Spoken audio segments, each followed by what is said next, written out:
What's up guys, it's the Cheapster here, back with another video, and today I'm going to be talking about 10 things that I wish I knew as a Grubhub driver when I first started. Because starting out can be kind of a scary thing where you're just like, you don't know what's going to happen, you don't know how that first day is going to go, and I totally get it. So hopefully this is some good advice to you guys if you're starting out, to understand maybe some things you can do to get ahead of the game before you even start. Tip number one is to buy some comfortable clothes that still look good, because when you're driving around in your car a lot, you're definitely going to want to be comfortable. You're not going to want to be wearing like jeans and stuff. I mean, maybe you feel fine in that, but I know for me, jeans are pretty uncomfortable if you're sitting down for hours driving in the car. So it's nice to have some clothes that are not going to feel uncomfortable while you're driving, but still are going to look somewhat professional, so you don't look like you're just out there delivering in pajamas. Trust me, I've seen people do it. And a good thing that I like to do here is I like to wear joggers a lot of times, because they still look pretty nice, but joggers are super comfortable to wear, so that doesn't make you look like you're not dressed well when you're doing it, but you still are super comfortable while you're in the car. Of course, you can still wear shorts and stuff like that. I don't think that looks too bad, and I think most people aren't going to have any kind of issue with that, but you definitely want to make sure you're dressed up a little bit well. I mean, literally, like, this is the kind of thing that I would wear driving. I don't dress up super nice, I mean, and nobody expects that, but wearing something that at least looks somewhat nice and is not just kind of like gross looking or look like you just kind of, you know, crawled out of the dumpster and now you're delivering people's food. That goes a long way, especially with other apps where the tip comes after, and apparently Grubhub, they can tip more after too, so that's definitely something to keep in mind. Try to look nice, but also you want to be comfortable, so look for some of those clothes that'll work for both. Tip number two is that, especially if you're going to be doing this a lot, but even doing it a little bit, make sure you have a fuel efficient car, and one that's kind of older. You don't want to have a very new car that you're just running the depreciation down on that car, losing a ton of value on it for every day that you work, because you're going to use a lot of miles. So you want to make sure you have a car that'll fit kind of old enough that you're not going to be depreciating a ton with every mile you drive, but also not too old where it's going to be failing on you and you're going to be, you know, breaking down in the middle of an order. Trust me, I've had it happen multiple times. Back when I did Instacart, I had 2 cars break down on me within 2 months. But you want to make sure that you have a car that's not going to do that, that's new enough that it's going to be reliable, but also old enough that you're not going to be losing a ton of depreciation. And then of course, fuel efficient, so all those miles you're driving, you're not having to take out a huge chunk of your profits to pay for gas. And also, a side note on this is to make sure that your car is fairly empty. This is something I did for years, where I was so stupid and I just left stuff in the back of my trunk, and it probably weighed up to 40 or 50 pounds worth of stuff that was just in my trunk for no reason, because I didn't take it out yet and put it inside my house. And I can't even imagine how much that probably wasted gas over the thousands of miles I drove, maybe even tens of thousands of miles I drove. Definitely you want to make sure your car is empty, make sure that you've taken that stuff out so that you're going to get the best fuel economy possible. Tip number 3 is probably one of my biggest tips on this list, and it's something I talk about all the time, and that is getting the GetUpside app. You can use my referral link down below in the description to sign up for it, but this is an app that will save you money on gas. It'll give you cash back every time you fill up, and I just found this about a year ago, and I wish I had this like from the very beginning, because it has saved me so much money on gas. Because basically the places I would fill up anyway are on GetUpside, so you go fill up, then I scan the receipt and I get like maybe 10+ cents cash back per gallon, and I fill up a lot throughout the week when I'm working Grubhub full time. So this has saved me a ton of money, and if I could have had this from the beginning, the amount of savings I could have had just would have been amazing. So definitely use that referral link down below in the description to sign up if you've never signed up for GetUpside, because it will definitely save you money, and it's literally like free money if the gas stations you already go to are on there and they're just going to give you cash back. I seriously love that app. It's like, it is one of my favorite apps, and I love that I can actually talk about it as a referral too. It's so great. Tip number 4 is something that you'll realize as you're doing the deliveries, but you won't think about this up front, and that is to buy a drink holder of some kind. Now, I've seen a lot of different things that people have made to hold drinks in your car. There's different things you can buy, like I've seen people get like carrying kits that you could slip drinks in. The problem here is that all drinks are different sizes. You go to a drive-thru and they've got one size drink, you go to another one and they've got a different size or a different material. Some are styrofoam, some are plastic, so it's not just one size fits all across the board.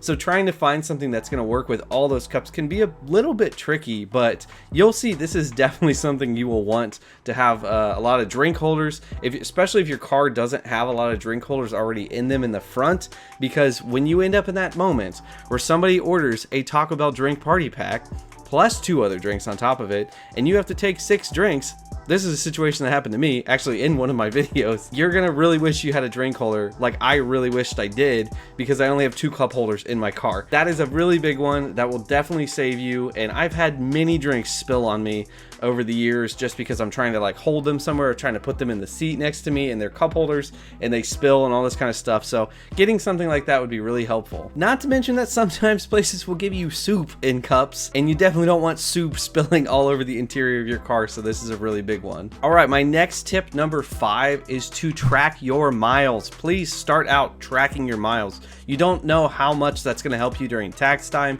to give you the best deductions that you can get. Not to mention it also helps you kind of get an idea for how well you're doing. How much are you making per mile you drive? Because that really can help you kind of tighten up what you're doing and driving, what places you drive to see if it really makes sense to do that. But I would recommend here downloading Hurdir. I'll link that down below in the description too, that you can sign up for. It is probably one of the best apps out there for tracking miles, because not only does it help you track your miles very simply, I really love the format of it. It can do it semi-automatically too, where it'll just track all of your trips, and then you can go in later and you can say which trips were for Grubhub and which trips were for like personal driving to something else. So that is really nice with it. Also, it is just super nice if you run any other businesses like I do. It's super nice. You can do everything all in one place. Everything's on the app. I run multiple businesses and they're all on the app. Not to mention I do stuff like DoorDash and Postmates, and I can split all those miles up. I don't think you need to for tax time really. I think they actually let you put that all together, but I like to split it up so I can just see what each company I did, how many miles I drove for each one. So it's really nice to be able to have that with Hurdir. But please, whatever you use, just make sure you're tracking your miles, because you have no idea how important those miles will be down the road when it comes to doing your taxes. Speaking of taxes, tip number 6 is to make sure that you're paying attention to your estimated quarterly taxes. Now, hopefully you know this, but when you're working for Grubhub, you're actually going to be a self-employed worker. So that means that they are not going to be withholding the taxes for you. That means they're just going to be paying you out, and the burden to figure out all those taxes is going to be on you. And that's why you need to track all your miles and everything, because when it comes down to tax time, all that stuff's going to come together to figure out how much you actually owe in taxes. But something here a lot of people overlook is that I think it's $600 if you make more than $600 with Grubhub in a year. And actually, I think it's like any of the delivery apps, you're going to have to pay taxes at the end of the year on that money. And you might think, okay, whatever, sure, at the end of the year, I'll just pay taxes. Maybe you keep some of that money in your bank account and make sure you don't spend it. That would be a very good idea. But what's also going to happen is the first year you'll probably be allowed to do that, but the second year your accountant or whoever does your taxes for you should be telling you if you make enough money, you're going to have to be starting to withhold quarterly taxes. And this is when you actually will make payments every quarter to the IRS. That's like an estimate of how much you're actually going to owe during those time periods. Basically, the IRS wants their money sooner, so they're going to make sure that they can get it every quarter instead of just waiting until the end of the year for you to pay your taxes. And this can get kind of complicated, especially the estimation part. It can really be annoying to try to figure all that stuff out. But actually, back to Hurdir, that's something that they're really great at, is they can actually help you estimate these things. They can help you kind of see how your taxes are shaking up. You get to set up your tax profile to tell it, you know, are you single? Are you married? Do you have W-2 income? And it will kind of help you figure out all that stuff so that when you get to tax time, or when you get to doing these quarterly tax payments, you can make sure you're paying the right amount. Because nobody wants to pay too much if you don't have to. I mean, why get the refund at the end of the year if you could just hold on to the money? But that's definitely something you want to look into. Hopefully, if you have an accountant or even just a tax preparer, they should be able to fill you in more on how these quarterly taxes work. Or you can check out some videos on YouTube. I'm sure there's a lot of people who have done videos on this and kind of help you understand more about what this is going to mean. All right, next tip number 7 is to make sure you're making your work time efficient. Now, this is something that can be pretty difficult to do while you're working for Grubhub, because at the beginning, you're not going to know exactly when the best times to work are and stuff. So you're gonna have to kind of figure that out.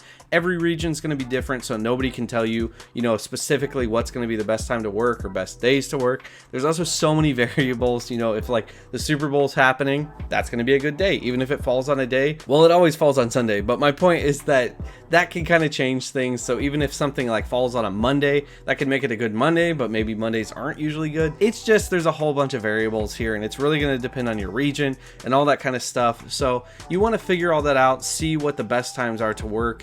That's not something you can really know right up front. It's something you're going to have to work towards. But I do want to say that make sure you know that hours don't necessarily equal money while you're working for Grubhub. I just did a video that's going to be coming out soon that will very much show you that that is not the case. There could be times where you try to work where maybe Grubhub is open, maybe the morning, especially the morning, and a lot of places are slow. On a Monday or Tuesday or something, people aren't usually ordering breakfast, at least from what I've seen in most areas. So if you try to work that, you might not make that much money. So working hours doesn't necessarily mean that you're going to make money. So you want to make sure you figure out when the best time to work is to make sure you can get efficient with it so that your per hour that you're making is going to be the highest that you possibly can get. The next tip is to make sure that you follow the money. Don't just try to pinpoint the area that you work in and don't leave that area at all. This is something that I more recently have figured out, where I used to try to just say, okay, I'm working in this area, I'm going to stay in this area working Grubhub, and not really take much outside of that area. And what I found was that actually usually made me make less money, because I'd be declining orders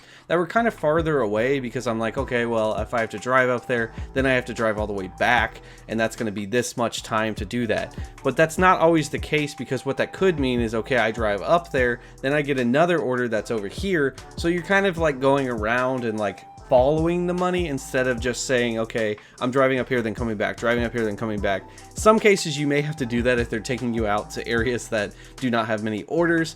But it's a good idea to try to do kind of chaining all the orders together instead of just saying, okay, I'm going to stay in one area and just do that and nothing else. Of course, at the beginning, you might be kind of concerned about different areas of your city. You might not know, how trafficy they are, how safe they are. So that's always a concern. Make sure that you do know that kind of stuff before, because you don't want to get stuck in rush hour traffic somewhere that's going to make you sit there for like an hour. But that's the stuff you're going to learn, and you're going to try to figure out, what's the best way to do it. But definitely don't try to just pinpoint yourself down, especially in smaller cities. That doesn't work very well. A lot of times you're going to need to move with wherever the orders are and keep kind of following them around. I feel like I'm swatting flies, flinging my hand everywhere. All right, my next tip number 9. This one is very complicated. It is very hard to understand. Hotspots don't mean anything. It's as simple as that. The hotspot maps that they show, they don't mean anything. All that means is that there's been some orders there, and it doesn't mean that the orders are going to stay there. I have tried to follow hotspot maps, not just in Grubhub,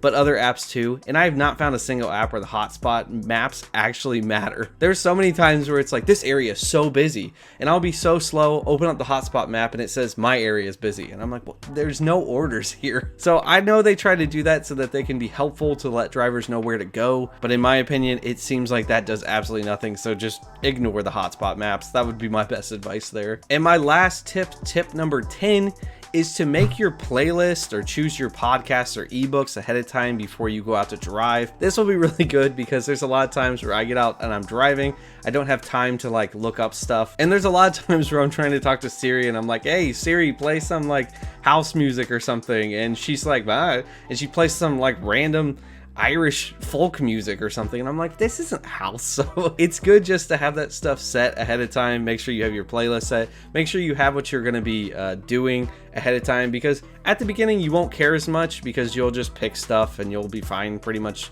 listening to whatever, and you're probably going to be focused on doing Grubhub. But as you get down the road, trust me, it gets boring in the car. You'll listen to all your music so quickly, you'll be so sick of it. I have like 1,700 songs on my phone, and I've listened to that over and over so much that I'm so tired of it. And I have Apple Music, and I'm also tired of that, because for most drivers, you're going to spend most of your time doing the driving portion of the work. So it's a good idea to kind of plan that ahead for your day. So if you know you're going to work 5 hours, maybe kind of have some kind of plan of what you're going to listen to. Maybe it's an ebook, maybe it's a podcast. I really recommend that kind of stuff to keep you from getting bored in the car. It'll make working a little bit more enjoyable too, so you don't just feel like, man, I'm just sitting in the car and so bored all the time. But yeah, those are my 10 things that I wish I knew before I started driving for Grubhub. A lot of that stuff would have really helped me out knowing right from the beginning, would have made me more money, would have saved me more time, and hopefully this video does that for you guys. Hopefully you guys feel a little bit more ready to go to work as a Grubhub driver. So thank you guys so much for watching. If you guys liked the video, remember to do the cheapest thing you can today. Tap that like button. Also subscribe to the channel for more content like this and more stuff on saving money and Cheapster challenges, which another one that's going to be coming up soon. I said this, once we get to 5,000 subscribers, I said I was going to do a video, and I didn't say what it was yet, but I've decided what the video is going to be is if we get to 5,000 subscribers, I'm going to do another Cheapster challenge with my wife, and we are going to go camping for a weekend using only the Dollar Tree. We are going to use nothing else but the Dollar Tree to go camping. So that'll be a really interesting video. So help us get to 5,000 subscribers and you'll get to see that video. But thank you guys so much for watching, and I'll see you guys in the next video. And remember, stay cheap.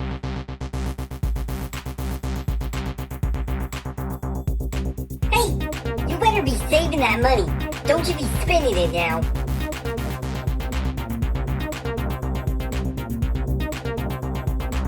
You're still here watching this?